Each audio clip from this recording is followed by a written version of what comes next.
are now tuned in to my main man Dubs. If you want that garbage, go somewhere else. If you want that music that matters, he came to the right spot. What up, kid? Hey Dub, talk to him. This is not for the weak-hearted. Ever since the beat started, the flow switched up from...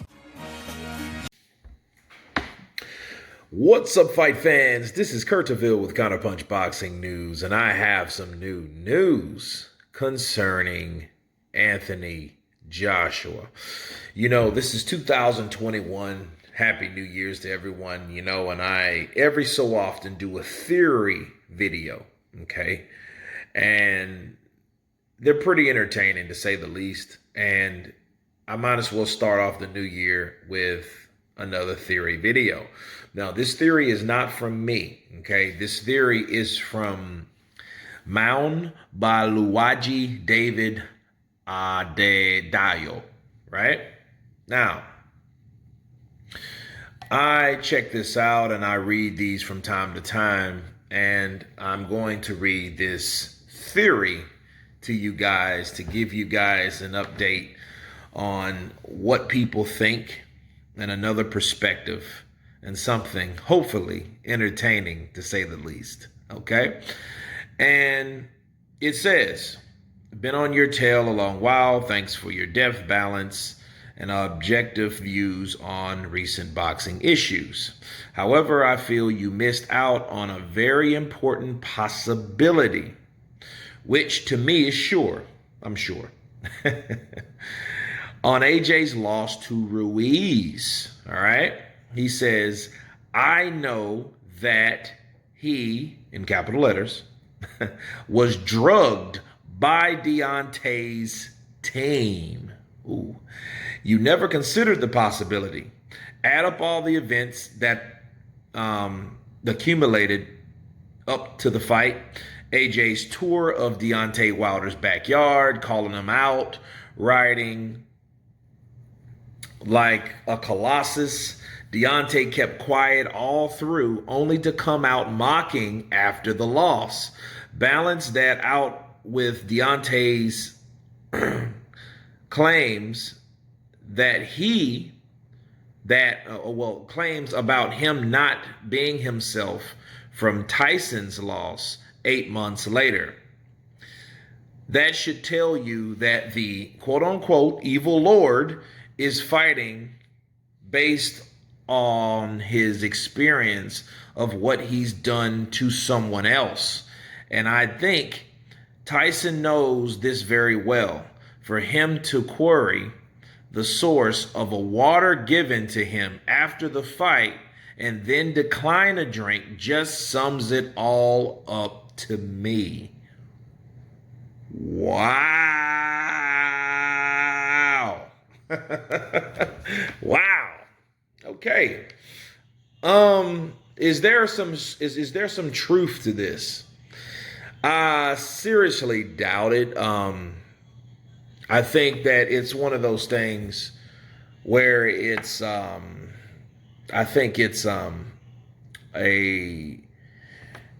it's far-fetched. It's far-fetched from Joshua saying he was drugged. You know, for one, the rules still apply. If Joshua was drugged, that means something would have came out in his urine. Okay? That shuts all that shit down. Now, to entertain that, past that, okay, why not? Wilder was quiet. Wilder didn't address sitting down to talk to Anthony Joshua in any shape, form, or fashion. I remember that. And in fact, instead, he went on to say, hey, I'm fighting and I'm adding my other two opponents. I'm bringing them up. I'm stating who I'm fighting next. And none of them started with a J and ended with an A. Right? And it was mighty strange how he all of a sudden, Anthony Joshua says this, and then Deontay Wilder says that. So that was pretty strange. But it just also shows that, you know, Wilder had no intention of fighting Joshua. You know what I mean? And further, the possibility of Deontay Wilder drugging Anthony Joshua, it holds no, like, where did that come from? Now, if this was like Aki or some other bullshit like that, like some tabloid like channels, that would make sense. People would buy into it because people are stupid. You know what I'm saying? You got a lot of dumbass people that, they believe a lot of far-fetched things like that. But on this channel, no. Because where did Deontay Wilder, who was there? First of all, you got PBC, Fox, Showtime. Then you got DAZN, Matchroom, right? Sky Sports over in the UK. So you got these two entities. So you really wouldn't have anyone that would be you wouldn't even see anyone to make you feel suspect about something like that. You know what I mean? You couldn't even place Deontay Wilder at the scene of the crime or anybody that was there. Now, I don't know everyone he hangs around with, but you have to remember something. Even if there were someone that was there that knew Deontay Wilder, that was riding with Deontay Wilder at Madison Square Garden, that particular date, you have to remember something. For Mr. Adayeo, right? I think he's failing to understand that Anthony Joshua runs his circle like a well-oiled machine. Okay, so maybe his waters were probably from Britain. You know what I'm saying? I don't even think that they allowed certain things to, you know what I'm saying? Everything was a self-contained unit when you deal with Joshua. Joshua doesn't even talk to so many, only certain people. Most of the people there were from the UK. Most of the broadcasters were from the UK. It was a UK setting. It was a UK financed event, but it was just in New York. Okay, so the idea of thinking that Deontay Wilder or somebody from Deontay Wilder's a corner or side spiked his water. That's just like believing the shit that Deontay Wilder's water was spiked. Right? Now, it is clever because Deontay did come out and say, he didn't have a heart of a champion.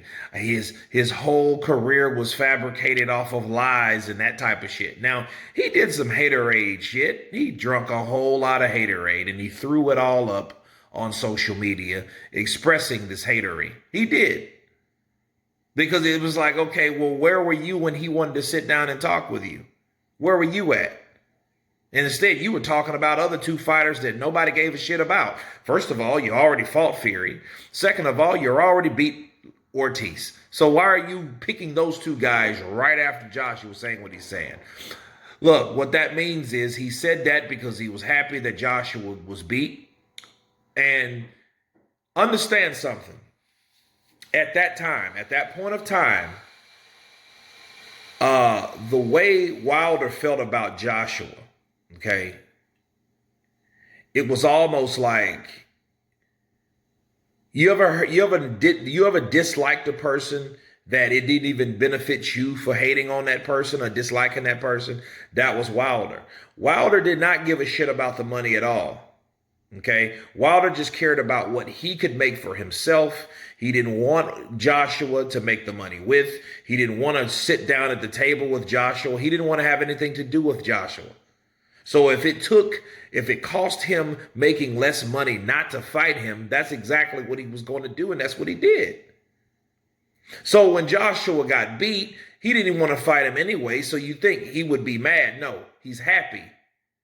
And if he's happy, that explains why he was talking all that shit, and then said what he said about Joshua. He didn't commend him like he can get back or he can do. Later on, he said this, well, he could be a two-time this. But this initial reaction was happiness. He was blasting Joshua, you know what I mean? And your first reaction is more than likely your correct one and your honest one, okay? So to say that he set that up, no. Deontay Wilder was so far away from Anthony Joshua when Anthony Joshua was in the States, it was ridiculous. You would think these two motherfuckers would have came together and said something to each other just for being there, just for being in the same country. But remember, the US of A is a very big place.